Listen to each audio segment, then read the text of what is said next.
The rain hadn't stopped for 3 days, and neither had my suppressants. I pressed 2 fingers against my throat, checking my scent glands through the turtleneck I'd been living in for the past week. Still numb, still safe. The pills were working, even if they made my head feel like it was stuffed with cotton and my stomach turn inside out every morning. Small price to pay for invisibility. Table 12 needs water, Minho hissed as he breezed past me in the narrow corridor between the kitchen and the main dining room. And try not to look so dead. You're scaring the customers. I wanted to tell him that looking dead was the point, that the more forgettable I seemed, the better. But I just nodded and grabbed a pitcher from the bar. The Lotus Club wasn't the kind of place where servers talked back. It wasn't the kind of place where anyone asked questions either, which was exactly why I'd been working here for the past 6 months. Seoul's underbelly had a way of swallowing people whole, and I'd learned to appreciate the anonymity that came with being just another face in the crowd. Just another Omega trying to survive in a city that chewed up people like me and spit them out before breakfast. The dining room was dim, all dark wood and amber lighting that made everyone look like they were plotting something. Most of them probably were. The Lotus Club catered to a specific clientele, the kind who wore suits that cost more than my yearly rent and had bodyguards lurking in the corners like well-dressed shadows. I kept my head down as I wove between tables, refilling water glasses with the kind of practiced invisibility I'd perfected over the years. Don't make eye contact. Don't linger. Don't let anyone remember your face. It was table 12 that broke my rhythm. 3 men sat in the private corner booth, the one that Minho always reserved for special guests. The kind of special that meant the owner himself had come out of his office to greet them, bowing so low I thought his spine might snap. I should have known better than to look. The first one had silver white hair that caught the light like a blade, sharp features that could have been carved from ice, and eyes so dark they seemed to swallow the shadows around him. He sat at the center like a king holding court, one hand resting on the table, the other hidden beneath it. Everything about him screamed control. The second was broader, all contained power and silent threat. His jaw was set like he was permanently 1 second away from violence, dark hair falling over his forehead in a way that should have softened him, but somehow didn't. He watched the room like a predator counting prey. The third was different, prettier, almost delicate, with sharp cheekbones and a mouth that looked like it smiled often, but wasn't smiling now. His fingers drummed against the table in an irregular pattern, and there was something unsettling about the way his gaze drifted, like he was seeing things that weren't there. I felt their attention shift to me before I even reached the table. It wasn't obvious, no dramatic head turns or sudden stares, but I felt it in the way the temperature seemed to drop, in the way the hair on the back of my neck stood up despite the suppressants that should have kept me completely under the radar. "Water?" I asked, keeping my voice neutral, my eyes on the pitcher. "Leave it." The silver-haired one's voice was smoke and razor wire. I set the pitcher down and turned to leave, but the prettier one spoke, his tone light but edged with something sharp. "You're new." It wasn't a question, but I answered anyway. 6 months. "Long enough to know better than to stare," the broad one said. And I realized with a jolt that I'd been looking directly at him. I dropped my gaze immediately. "Sorry." "Don't be." The silver-haired one leaned back, and I caught the edge of a tattoo creeping up from his collar, something serpentine and deliberate. "We like being looked at." The way he said it made my skin prickle. I was halfway back to the bar when my phone buzzed in my pocket. I ignored it. Then it buzzed again. And again. My heart dropped. Only 3 people had this number, and 2 of them were dead. I pulled it out with trembling fingers, saw the name on the screen, and felt the ground tilt beneath me. Luca. I answered without thinking, stepping into the alcove near the kitchen where the noise of the dining room faded to a dull hum. "Pronto," I whispered, the Italian slipping out automatically, instinctively, the way it always did when I spoke to him. His voice came through low and urgent, the words tumbling over each other in rapid-fire Sicilian. I closed my eyes, focusing, translating, understanding. "They found the shipment. They know. You need to move. Now." My blood turned to ice. "Where?" I asked, still in Italian. My mind already racing through exit strategies, through the bag I kept packed under my bed, through the 3 different passports hidden in the lining. North. I'll send coordinates. Dante, listen. I didn't hear the rest. When I opened my eyes, all 3 of them were staring at me. The silver-haired one's expression hadn't changed, but something in his posture had shifted. The broad one's jaw was tighter, his eyes narrower. The pretty one had stopped drumming his fingers, and in the silence that followed, I heard the silver-haired one say 2 words that made my heart stop. Don't move. I didn't move, not because he'd told me not to, but because my legs had apparently decided to unionize against my brain and stage a full walkout. My phone was still pressed against my ear, Luca's voice a distant buzz of Italian curses that I could no longer process.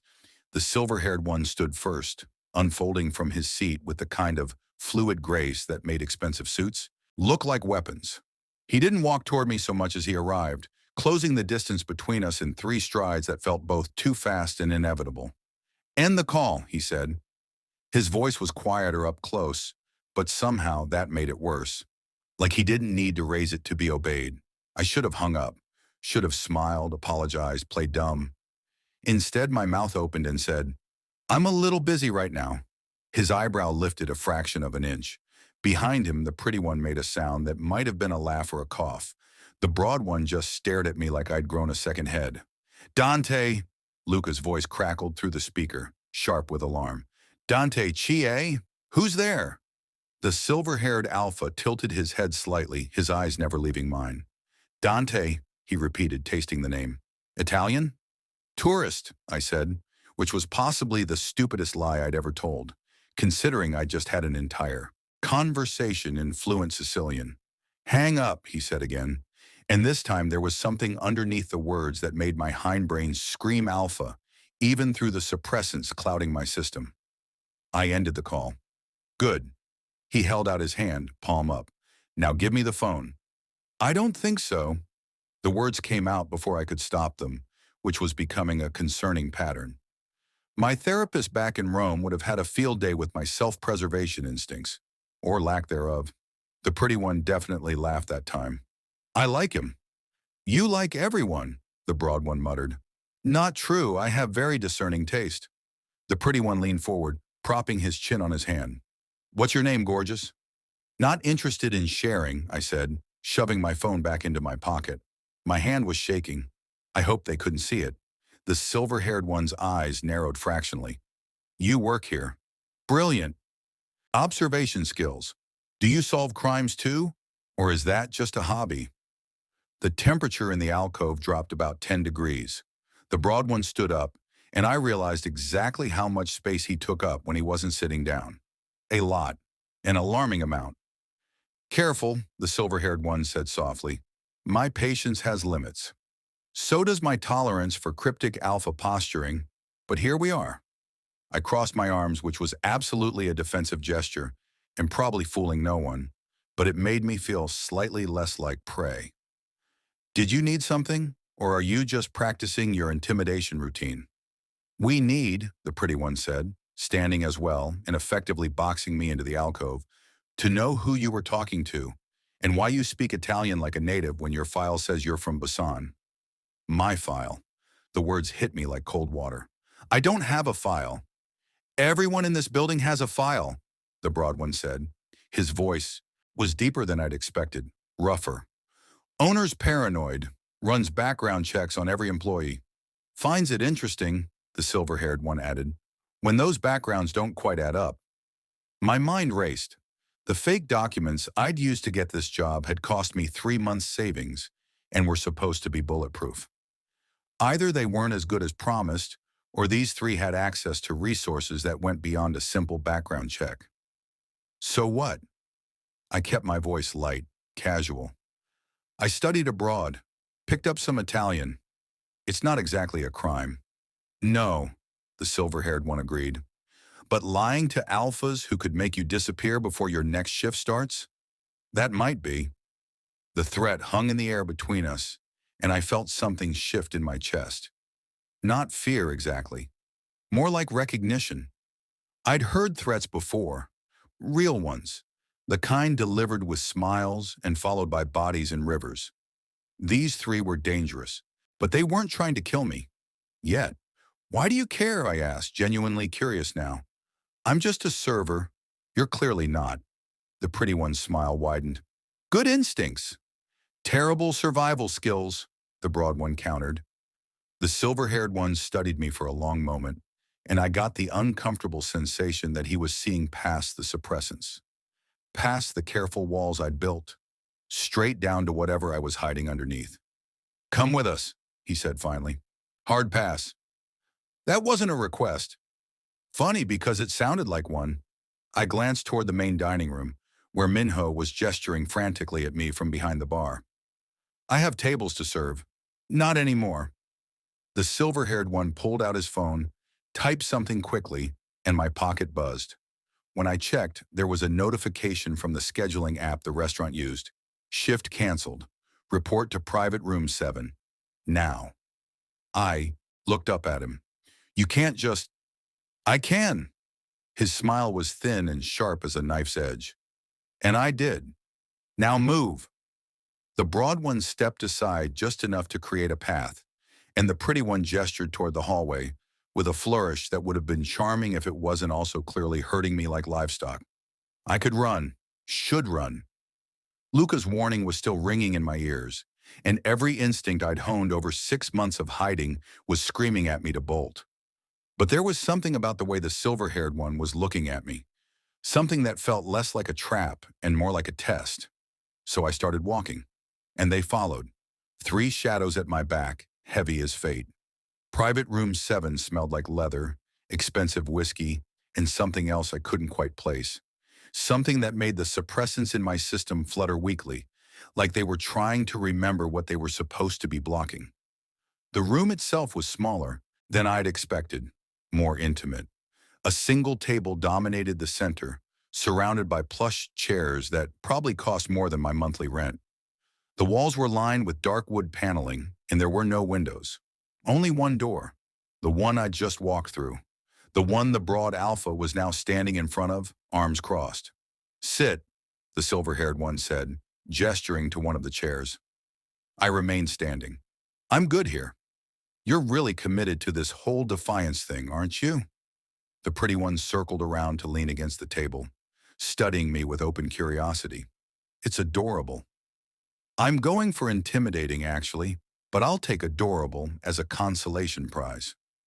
I shifted my weight, very aware of how the broad alpha was blocking the exit. So what is this? An intervention? A kidnapping? A really aggressive job interview? The silver-haired one sat down, perfectly composed, and poured himself a drink from the crystal decanter on the table. That depends on what you tell us. About? Everything. He took a sip, his eyes never leaving mine. Starting with why someone with your linguistic skills is serving water in a place like this. Maybe I like the ambiance. The tips are terrible, but the drama is chef's kiss. I mimicked the gesture, and the pretty one's grin widened. He's funny, he said to the others. Can we keep him? We're not keeping anyone, the broad one growled. We're getting answers. ¿Por qué no los dos? The pretty one switched to Spanish without missing a beat, then tilted his head at me. You speak that too, don't you? I can tell. My stomach dropped. That was the problem with being good at languages. Eventually, you started recognizing the same skill in others. The pretty one wasn't just guessing. He knew. 4 languages, the silver-haired one said, setting down his glass with a soft clink. According to your file, Korean, English, Japanese, Italian. That's unusual for someone with your supposed background. I watch a lot of Netflix. With Sicilian subtitles? Damn, he'd caught the dialect. Most people couldn't tell the difference between standard Italian and the southern variants, but clearly this alpha wasn't most people. I'm a dedicated viewer, I said lightly. Very immersive learning style. The pretty one laughed outright this time, the sound bright and sharp in the enclosed space. I really do like him, Hyun. Can we please keep him? Hyun. So that was the silver-haired one's name. It suited him. Cold and elegant, with edges sharp enough to cut. Your accent, Hyun continued, ignoring the pretty one entirely, isn't something you pick up from media. It's native. First language native. He leaned forward slightly. So either you're lying about where you're from, or you're lying about why you're here. Maybe both. I could feel the walls closing in, not physically, but strategically. These weren't random alphas flexing their authority for fun. They were hunting for something specific, and I was starting to suspect I'd walked right into their trap the moment I'd answered that phone call. Let me guess, I said, buying time. You three are what? Undercover cops? Private investigators? Bored rich kids playing detective? None of the above. The broad one's voice rumbled from behind me. But we are very interested in people who lie on their employment paperwork and take calls in foreign languages from unlisted numbers. My phone buzzed in my pocket again. Once, twice, 3 times in rapid succession. Luca wasn't giving up. You should answer that, Hyun said. I thought you wanted me to hand it over. I changed my mind. His smile was thin and predatory. Answer it. On speaker. Absolutely not. And if I don't, then Kangdae takes it from you. Hyun gestured to the broad alpha behind me. He's very good at taking things from people who don't want to give them up. Kangdae. Another name filed away in the growing list of information I definitely didn't want to know. The pretty one hopped up to sit on the table, swinging his legs like a kid at a playground. For the record, I'd ask nicely first. I have manners. Your manners are terrifying, Jiwon, Kangdae muttered. Jiwon, the last piece of the puzzle. 3 names, 3 alphas, and me, an omega with fake papers and a phone that wouldn't stop buzzing, trapped in a room with no windows and 1 exit. The smart play was to cooperate. Give them something, anything, to get out of this room and back to the relative safety of the main dining area. The problem was, I'd never been particularly good at making smart plays. Tell you what, I said, pulling out my phone but not answering it. I'll make you a deal. I answer this call. You tell me who you really are. And I don't mean names, I mean what you are. What you do. Why you care about some random server's paperwork. Jan's expression didn't change, but something flickered in his eyes. Amusement, maybe. Or respect, hard to tell. You're not in a position to negotiate, he said. Sure I am. You want information? I have it. Supply and demand? Economics 101? Jiwon clapped his hands together. Oh, I really like him. Fine. Hyun stood, buttoning his suit jacket with deliberate precision. We're part of the Beck clan, Seoul's oldest and most influential crime family. We run everything from the ports to the politicians. He paused. And right now, we think you might be a spy. My phone stopped buzzing. The silence stretched between us, heavy and dangerous. Well, I said finally, this just got interesting. Enjoying the story? If you want to see what happens next, hit that subscribe button. Trust me, things are about to get wild. Don't miss it. Interesting was probably the understatement of the century. The Baek clan. I'd heard whispers about them in the 6 months I'd been in Seoul, the kind of whispers that came with warnings attached. They controlled everything that mattered in this city, from the docks where cargo disappeared in the night to the police who conveniently looked the other way. Cross them, and you didn't just disappear. You were erased, retroactively. And apparently they thought I was a spy. A spy for who exactly? I asked, because if I was going down, I might as well go down swinging. I can barely afford rent. My idea of espionage is stealing extra napkins from the break room. Funny, Hyun's tone suggested he found it anything but. Your phone records show 17 calls to the same Italian number in the past month, all under 3 minutes, all from different locations across Seoul. He tilted his head. That's not napkin theft, that's tradecraft. My mind raced. 17 calls. Luca and I had been careful, or so I'd thought. Burner phones, random locations, never the same place twice. Either the Beck clan had resources that made government surveillance look amateur, or someone had sold us out. Maybe I have a long-distance boyfriend, I said. We're working through some trust issues. Jiwon snorted. If that's your boyfriend, he's terrible at pillow talk. I heard the whole conversation, very tactical. Not a single, I miss you, baby. We're not the mushy type. Stop. Kangdae's voice cut through the banter like a blade.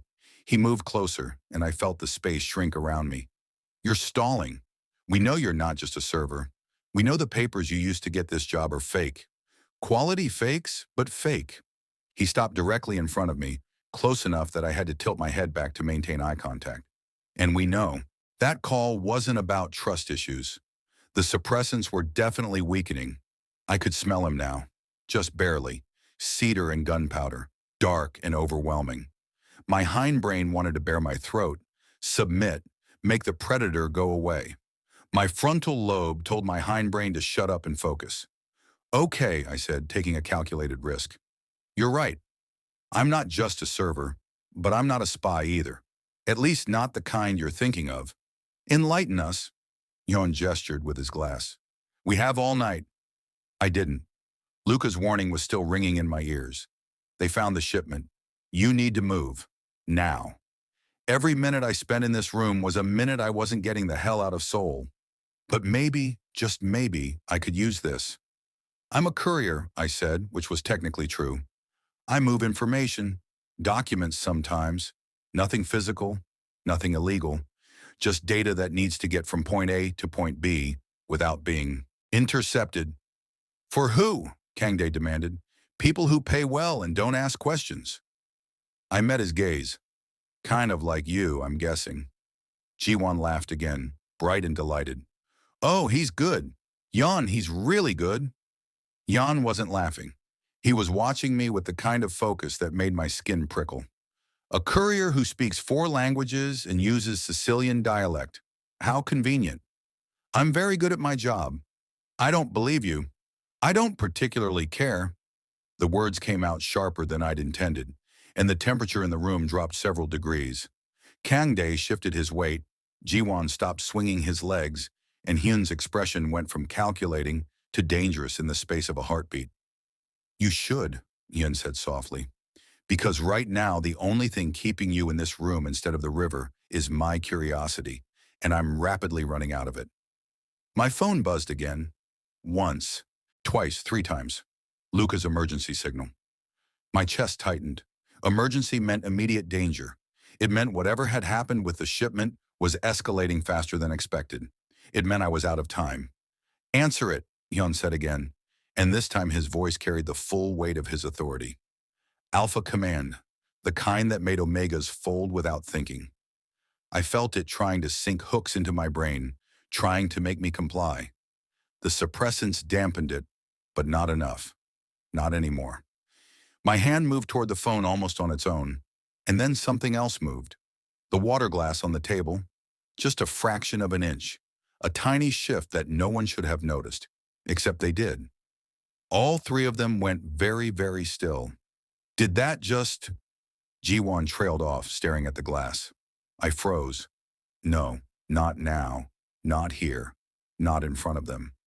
Interesting, Hyun murmured. He stood slowly, deliberately, his eyes locked on the glass. Then on me. Very interesting. Earthquake? I tried, voice strangled. We get those here, right? We do. K.J moved to my left, blocking that angle of escape. But that wasn't an earthquake. The glass moved again, a full inch this time, sliding across the polished wood without anyone touching it. My phone was vibrating continuously now, a steady thrum against my leg. Luca, desperate, warning me, telling me to run. But I couldn't run, because Hyun was smiling now, sharp and predatory and far too knowing. You're not just a courier, he said. Are you? The glass shattered, not from falling, not from impact. It just exploded. A perfect burst of crystal that hung suspended in the air for half a second before dropping to the table in a glittering rain. No, I whispered, my control finally, completely gone. I'm really not. The silence that followed was deafening. Crystal shards glittered on the table like fallen stars, and I could feel 3 pairs of eyes burning into me with an intensity that made my skin crawl. Or maybe that was just the telekinesis deciding to throw a tantrum at the worst possible moment. So, Ji-won said brightly, breaking the tension, telekinetic omega courier with fake papers and Italian mob connections. This day just keeps getting better. Mob? I latched onto that word like a lifeline. I never said mob. You didn't have to. Yon picked up a shard of glass. examining it like it held the secrets of the universe. Sicilian dialect, unlisted numbers, emergency protocols. He looked up at me. You're not just connected to the Italian families. You're part of one. My mouth went dry. Which one? Kang Dae's voice was quiet, but it carried the weight of a threat. Ferraro, Greco, DeLuca. The last name hit me like a physical blow, and I must have reacted because Kang Dae's eyes narrowed. DeLuca, he said, certainty settling over his features. You're DeLuca blood. I could lie, should lie, but the glass was still scattered between us, proof that I was already exposed in ways that mattered more than family names. Half, I admitted. My mother. But I haven't been part of that world in years. I left. I'm out. No one leaves the families, Ian said softly. You know that. I did. And yet, he gestured to my still buzzing phone. Here you are, taking calls from home, running when they tell you to run, moving when they tell you to move. His smile was sharp enough to draw blood. You're not out, Dante. You're just on a long leash. Hearing my real name from his mouth felt like being stripped naked. I'd been so careful, so paranoid about keeping my identity separate. 6 months of being nobody, and it had all come crashing down in one phone call. What do you want? I asked, because there had to be an endgame here. They hadn't called security, hadn't thrown me out or put a bullet in my head. They wanted something. That depends. Yun set down the glass shard. Are you here because the DeLucas are expanding into Seoul? Setting up new trade routes? Or are you running from something? Both, I didn't say. Always both. My phone finally stopped buzzing. The sudden silence was worse than the noise. I need to make a call, I said. No, Jan's voice was final. Not until we understand what we're dealing with. You're dealing with someone who's going to have much bigger problems than 3 crime lords if I don't check in. I pulled out my phone, but Kang Dae was faster. He plucked it from my hand with casual efficiency that suggested he'd done this before. Many times. Hey! I lunged for it, which was stupid because Kang Dae was built like a tank, and I was running on fear and failing suppressants. He held the phone above his head, out of reach, and I ended up pressed against his chest, breathing. Hard, cedar and gunpowder. Overwhelming up close. My knees went weak. Easy, Kang Dae murmured, and his free hand came up to steady me at the waist. The touch burned through my shirt like a brand. Your suppressants are failing. No, they're not. But my voice was thready, unconvincing even to my own ears. Yes, they are. Jiwon appeared at my other side, and I caught his scent too. Rain and ozone, sharp and electric. You're crashing. How long have you been on them? None of your business. 6 months, Hyun said, still seated, still watching. If I had to guess, right around the time you arrived in Seoul. He tilted his head. What are you hiding from, Dante? What's so dangerous that you'd rather poison yourself than let anyone catch your scent? Everything. Everyone. The life I'd left behind, the people who wanted me back, the enemies who wanted me dead, the gift that made me valuable, and the bloodline that made me a target. I'm not hiding, I lied. I just don't like alphas getting ideas. Too late. Jiwon's grin was sharp. I'm having so many ideas right now. Jan, we're keeping him, right? Please say we're keeping him. We're not keeping anyone, I snapped, trying to pull away from Kang Dae. His grip tightened fractionally, not painful, just immovable. Let go. Can't do that. Kang Dae's voice was apologetic but firm. You're a flight risk. And a security risk. Yun stood finally, buttoning his jacket. And possibly an asset, depending on what your family wants in Seoul. I don't speak for them, but they speak to you. He nodded toward the phone in Kang Dae's hand. 17 calls. What were they about, Dante? What information have you been passing? Nothing that concerns you. Everything in Seoul concerns us. He moved closer, and I was suddenly sandwiched between 3 alphas in a room with no exit, especially when it involves foreign families setting up operations in our territory. They're not setting up operations. I trailed off, realizing too late that I'd just confirmed their suspicions. Hyun's smile was triumphant and terrifying. They're what? My silence was answer enough. He pulled out his own phone, typed something quickly, and my stomach dropped when I heard the lock on the door click shut. Electronic, controlled remotely. "You're not leaving this room," Hyun said calmly, "until we know exactly what the DeLucas are planning, and what role you play in it. You can't just lock me in here." "We can." Jiwon perched on the edge of the table, entirely too cheerful for someone participating in what was technically kidnapping. "We are, actually. Present tense. This is insane. This is business." Yun's expression was unreadable. "Now sit down, Dante, and start talking." I didn't. Sit down. Mostly because the room was starting to tilt slightly, and I wasn't sure if it was the suppressants failing or the telekinesis responding to my panic. Either way, sitting seemed like admitting defeat, and I'd been raised by Italians. We didn't do defeat. We did dramatic last stands and generational grudges. "Let me paint you a picture," I said, gripping the back of the nearest chair to steady myself. "You three lock me in this room, I miss my check-in with Luca, and by tomorrow morning, there are DeLuca soldiers crawling all over Seoul looking for me. Is that really the kind of attention you want?" "Soldiers?" Hyun's tone was dry. "How cinematic." "I'm being serious." "So am I."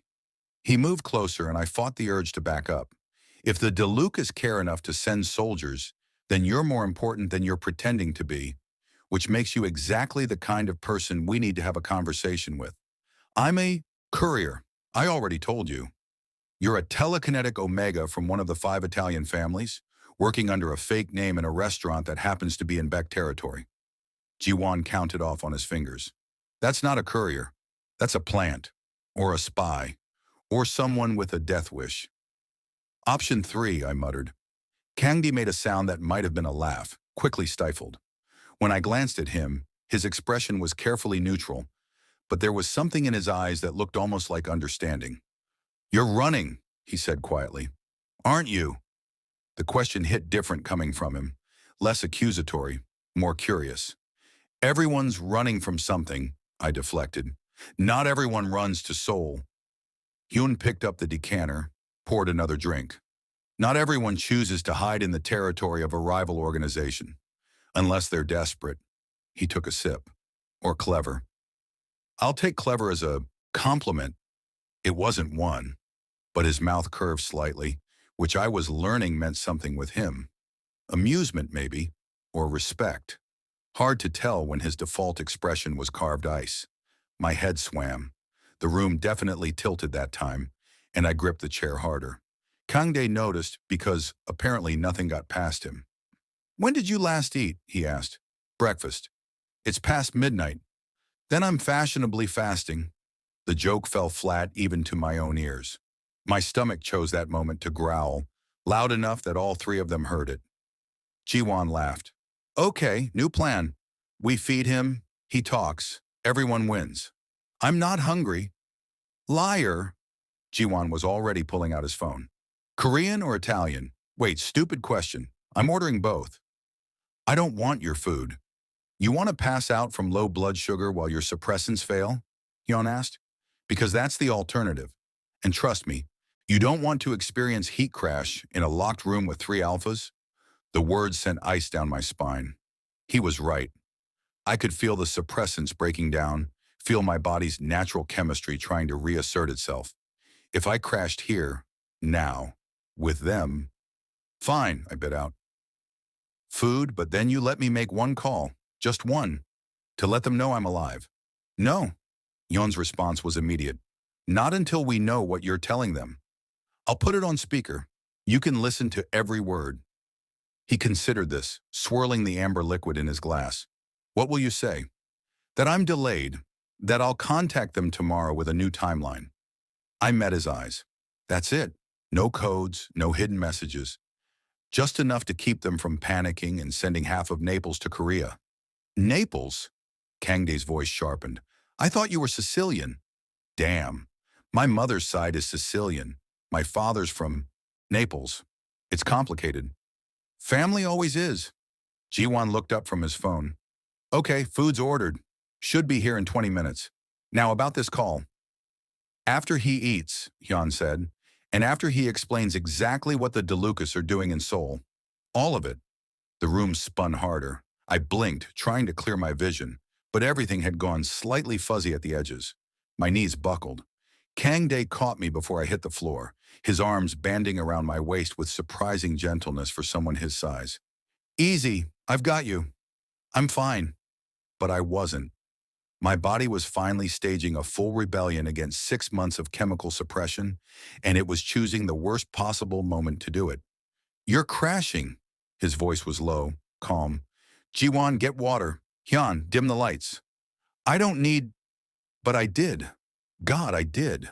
The room was too bright, too loud, too full of alpha scent that my hindbrain was screaming at me, to either submit to or run from. K.J lowered me into the chair I'd been gripping, and I wanted to protest, wanted to stay standing, stay strong. Instead, I slumped forward, elbows on my knees, head in my hands. This is humiliating, I muttered. It's biology. Jiwon pressed a cold water bottle into my hand. Drink, and stop fighting the inevitable. The inevitable? Yon crouched in front of me, bringing himself to eye level.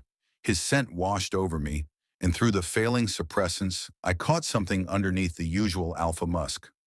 Something that made my chest tight. The inevitable, he said softly, is that you're not leaving this room tonight. Not because we're holding you prisoner, but because it's not safe for you out there. Not in your condition. His eyes held mine. So stop fighting us, Dante, and let us help. The words should have terrified me. Instead, they felt like relief. Things are getting intense. If you're hooked and want to see what Dante does next, smash that subscribe button. The plot twists are just getting started, and trust me, you don't want to miss it. Relief was a dangerous emotion. It made you soft, made you trust, made you forget that people who offered help usually wanted something in return, and what the Beck clan wanted was information I couldn't afford to give. But my body didn't care about strategy. It cared about the water bottle in my hand, the chair beneath me, and the three alphas whose scents were becoming clearer by the second as the suppressants dissolved in my bloodstream like sugar in rain. I took a sip, then another. The water helped, but not enough. Better? Jiwon asked, perched on the table again, watching me with unnerving focus. Define better. Not passing out. Low bar, I know, but we're working with what we've got. Your concern is touching. I capped the bottle. Really, I'm verklempt. Yiddish, huh? Now. K.J sounded almost impressed. How many languages do you actually speak? Enough to insult you in 6 different ways before breakfast. 7, Hyun corrected, still crouched in front of me. You forgot Mandarin. It's in your file. Of course it was. That file is starting to feel like an invasion of privacy. Privacy is for people who don't fake their employment records. He tilted his head, studying me with the same intensity someone might use to examine a particularly interesting puzzle. The telekinesis. How long have you had it? Since puberty. It came with the acne and existential dread. Real fun package deal. Can you control it? Usually. I glanced at the shattered glass still scattered across the table. Today's been stressful. I noticed. He reached out slowly, telegraphing the movement, and brushed his thumb across my scent gland. The touch was feather-light, clinical almost, but it sent a shock wave through my entire system. I jerked back, nearly toppling the chair. What the hell? Your glands are inflamed? His voice was matter-of-fact, but his eyes had darkened. How long have you been on suppressants? That's really not your concern. It is when you're crashing in our territory. K.J moved to stand behind my chair, not touching, but close enough that I could feel his presence like a physical weight. Suppressant withdrawal can be dangerous, especially for omegas with abilities. I'll be fine. You're not fine. Jiwon leaned forward. Your hands are shaking, your pupils are blown, and you nearly passed out 5 minutes ago. That's not fine. That's your body staging a coup. Mutiny, I corrected. Bodies stage mutinies. Coups are political. This one's feeling pretty political. Jiwon's grin was sharp. Your biology versus your stubbornness. Place your bets. A knock at the door interrupted whatever witty comeback I was formulating. Yon stood smoothly, pressed something on his phone, and the lock clicked open. A server entered with enough food to feed a small army, arranged everything on the table with practiced efficiency, and left without making eye contact with anyone. The door locked behind him automatically. Eat, Hyun said, and it wasn't a command exactly, but it wasn't a suggestion either. My stomach growled again, betraying me. The food smelled incredible. Korean fried chicken, japchae, kimchi fried rice, and what looked like fresh-made pasta because apparently Ji-won had been serious about ordering both. I reached for the chicken before I could stop myself. There we go. Ji-won pushed a plate closer. See? We're not monsters. Monsters don't feed you. Some monsters do, I said, around a mouthful of chicken that was criminally good. Fattening up the prey before the hunt. Classic move. Are you always this paranoid? Kangdi asked. Are you always this interested in random servers? You stopped being random the moment you answered that phone call. He pulled out a chair, sat down across from me. And you stopped being a server the moment you shattered that glass without touching it. I swallowed. Accidents happen. That wasn't an accident. Yeon poured himself another drink, then surprisingly poured two more and slid them across to Kangdae and Jiwon. A ritual maybe, or a signal. That was fear and power. Interesting combination. Glad I could entertain you. Oh, you're doing more than that. Jiwon accepted his glass, raised it slightly in my direction. You're officially the most interesting thing to happen this month. Possibly this year. Your lives must be incredibly boring. They were. Yeon's smile was sharp.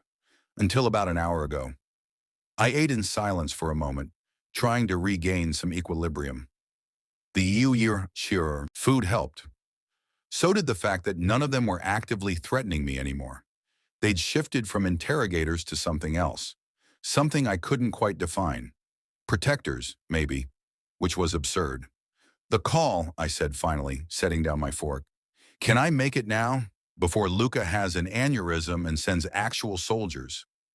Yoon exchanged glances with the other two. Some kind of silent communication happened, the kind that came from years of working together, reading each other's micro-expressions. Speakerphone, he said finally, and if you try to warn them about us, this conversation ends very differently. Understood. I held out my hand to Kangdi, who still had my phone. He placed it in my palm, his fingers brushing mine deliberately. The contact sent another jolt through me. Cedar and gunpowder, overwhelming up close. My suppressants were definitely gone now, burned through completely. I could smell all three of them distinctly, and, worse, they could probably smell me.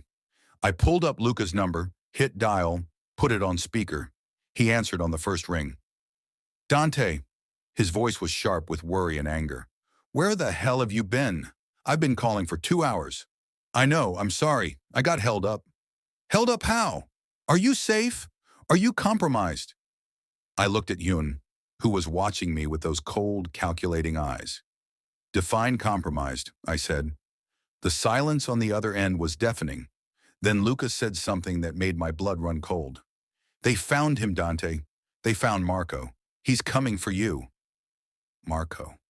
The name hit me like a fist to the sternum, driving all the air from my lungs. Marco, who I'd thought was dead. Marco, who I'd watched bleed out on a Naples dock 3 years ago, his hand reaching for mine as the light left his eyes. Marco, my childhood friend, my first kiss, my first everything before the families had torn us apart. Marco, who was apparently very much alive and coming to kill me. Dante? Luca's voice crackled through the speaker. Did you hear me? You need to move, now. I couldn't speak, couldn't breathe. The room tilted violently, and this time, it wasn't the suppressants. This was pure, unfiltered panic. He's lying, I managed finally, my voice barely recognizable. Marco's dead. I saw him die. You saw what they wanted you to see. Luca's tone was grim. It was a setup, Dante. All of it. They faked his death to make you compliant, and it worked. You stopped fighting, stopped asking questions. You became exactly what they needed. A weapon, I whispered. A very profitable weapon. Luca exhaled sharply. And now they want you back. Marco's been activated. He landed in Seoul 6 hours ago. The phone slipped from my numb fingers. It clattered on the table, Luca's voice still coming through, urgent and distant. Kang Dae caught the phone before it, could fall to the floor. Who's Marco? He asked, his tone careful, like he was addressing a spooked animal. I couldn't answer. My mind was racing through every moment of the past 3 years, every decision I'd made, every place I'd run to, every time I'd thought I was safe. All of it built on the foundation of Marco's death. All of it a lie. Dante, Yun's voice cut through the spiral, sharp, commanding. Who is Marco? My past. The words felt like glass in my throat. My mistake. My... I couldn't finish. Didn't have words for what Marco had been. Was. Whatever he was now. Jiwan picked up the phone. Hi, Luca, was it? This is Jiwan. I'm going to need you to explain who Marco is and why he's a problem, using small words because Dante's currently having a dissociative episode. Who the fuck is this? Luca demanded. New friend, very concerned, also very armed. So let's cooperate, shall we? There was a pause, then Luca made a decision. Marco Vitali, former DeLuca enforcer, current ghost. He specializes in retrieval. Omegas specifically. He's never failed an assignment. And Dante is the assignment, Hyun said, his expression unreadable. Dante is the prize. Luca's voice was bitter. The DeLucas have been trying to get him back for 3 years. They finally got tired of waiting. Why? Kangdae moved closer to me, his presence solid and grounding. What makes him so valuable? You've seen what he can do. That's just the beginning. Luca paused. Dante's telekinesis is genetic, rare, and when he's not on suppressants, when he's bonded to an alpha pack, he trailed off. Let's just say his abilities amplify. Exponentially. The room went very, very quiet. Amplify how? Hyun asked. He could level a building if he wanted to, move objects weighing tons, read minds if he pushed hard enough. Luca's tone was flat. The DeLucas want to bond him to their top enforcers, create a weapon that can't be stopped, and Marco is the one they've chosen to bring him home. I was going to be sick. That's not happening, Jiwon said cheerfully, which was somehow more terrifying than if he'd sounded angry. New plan. Dante stays here. We deal with Marco. Everyone's happy except Marco. You don't understand. I finally found my voice. Marco doesn't lose. He doesn't stop. If he's here, if he's been sent for me, I looked up at Hyun. He'll burn Seoul to the ground to get to me. He won't care about your territory, your clan, your rules. He'll just keep coming. Let him. Hyun's smile was cold and sharp. This is our city. He's just visiting. You don't know him. No. Kangdae's hand landed on my shoulder, warm and grounding. But he doesn't know us. This is insane. You should just hand me over. It's safer. For who? Jiwon asked. Not for you. And weirdly enough, we're kind of invested now. You exploded a glass, you're funny, and you've got magic brain powers. We're keeping you. You can't just keep me like a stray cat. Watch us. Jiwon grinned. Besides, if what Lucas says is true, you're way too valuable to let the DeLucas have. Think of the competitive advantage. I'm not a business asset. No, Yun said quietly. You're something much more interesting. He pulled out his phone, typed rapidly. Kangdae, increase security, full lockdown protocol.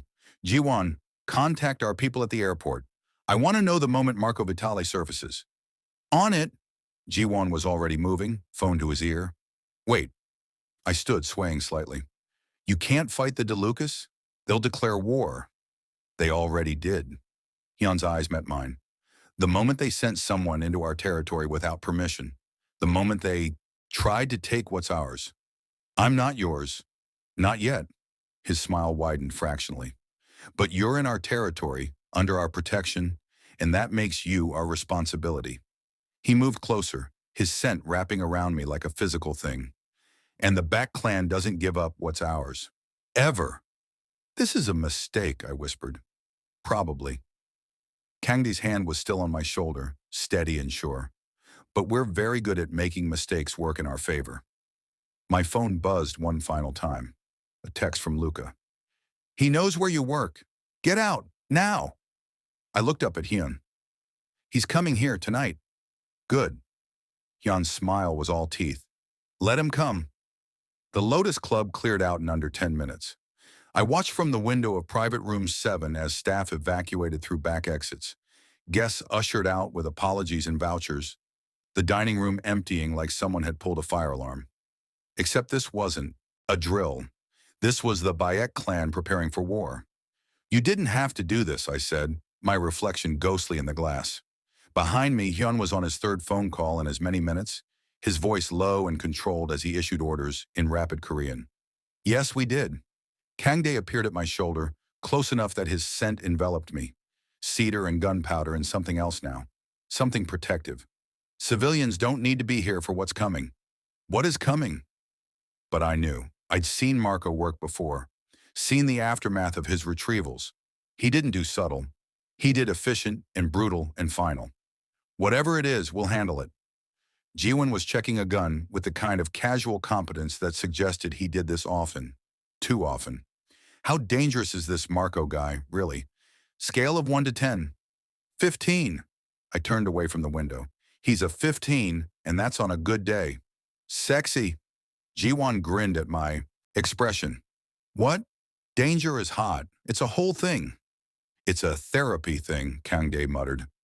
Hyun ended his call, slipping his phone into his pocket. Security's in place. Exits covered. If Marco Vitale comes through that door, he won't leave vertical. You don't understand. I crossed the room, desperate to make them see. Marco doesn't come through doors. He comes through walls, through ceilings. He finds the weakness in every defense and exploits it. That's what makes him good. Then it's fortunate we don't have weaknesses.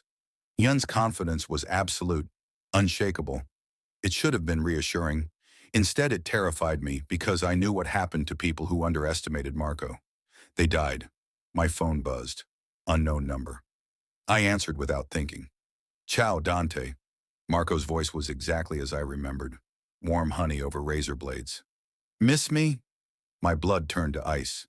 How did you get this number? I never lost it, Amore. Did you really think I'd let you disappear completely? He laughed, soft and intimate. I've been watching you for months, waiting for the right moment. Tonight felt appropriate. Yoon's hand shot out, taking the phone and putting it on speaker. Marco Vitale, this is Beck Hyun. You're in our territory without permission. Beck Hyun. Marco drew out the name. The Ice Prince himself. I've heard stories, none of them particularly frightening. You will be frightened, Yoon said calmly, when we meet. Looking forward to it. Marco's tone shifted, darkened. But first, I'd like to speak with what's mine. Dante, tell your new friends what happened the last time someone tried to keep you from me. I couldn't speak. The memory rose unbidden. Fire, screaming, bodies. That's what I thought. Marco's satisfaction was palpable. You have 1 hour to bring him outside, alone, or I start making examples. The line went dead. Silence crashed over the room like a wave. Well, Jiwon holstered his gun. He seems nice. He's a psychopath. My voice shook. And he's serious about the examples. Last time someone tried to hide me, he burned down an entire compound, killed 37 people, just to prove a point. The point being, Kangdae asked, that nothing keeps him from what he wants. I looked at each of them in turn. And right now, he wants me. So I'm leaving.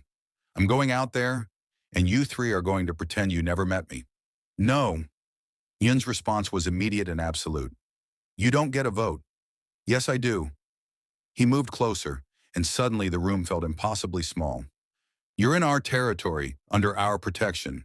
That means you follow our rules. Your rules are going to get you killed. Maybe. His hand came up to cup my jaw, thumb brushing over my scent gland. Again, the touch sent fire through my veins. But there's still our rules. This is insane. Probably. Jiwon appeared on my other side. But like Kangdae said, we're good at making insanity work. Why? The question burst out of me. Why are you doing this? You don't know me. Don't owe me anything. I'm just some random Omega who answered a phone call.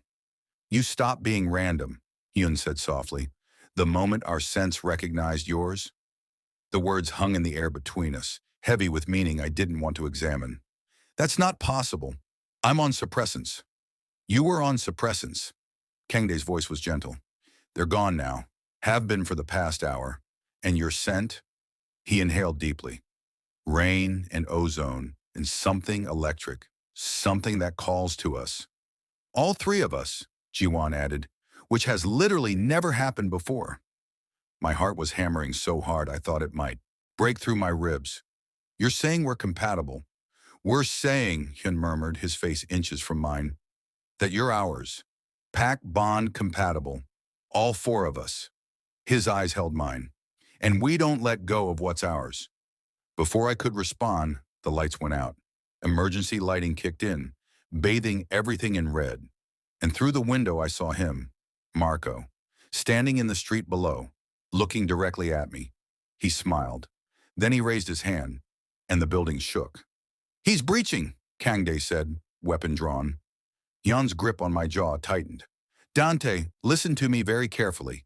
Whatever happens in the next 5 minutes, you stay behind us. Understood? Hyun! The door exploded inward. Marco stepped through the smoke, backlit and beautiful and terrifying. His eyes found mine across the room. Hello, Amore, he said, and smiled like the devil coming home.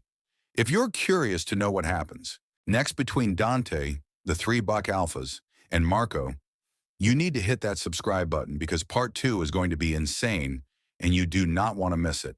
Thank you so much for sticking with us until the end. Your support means everything. Drop a comment and let me know. Team Beck Clan or Team Marco. See you in the next one.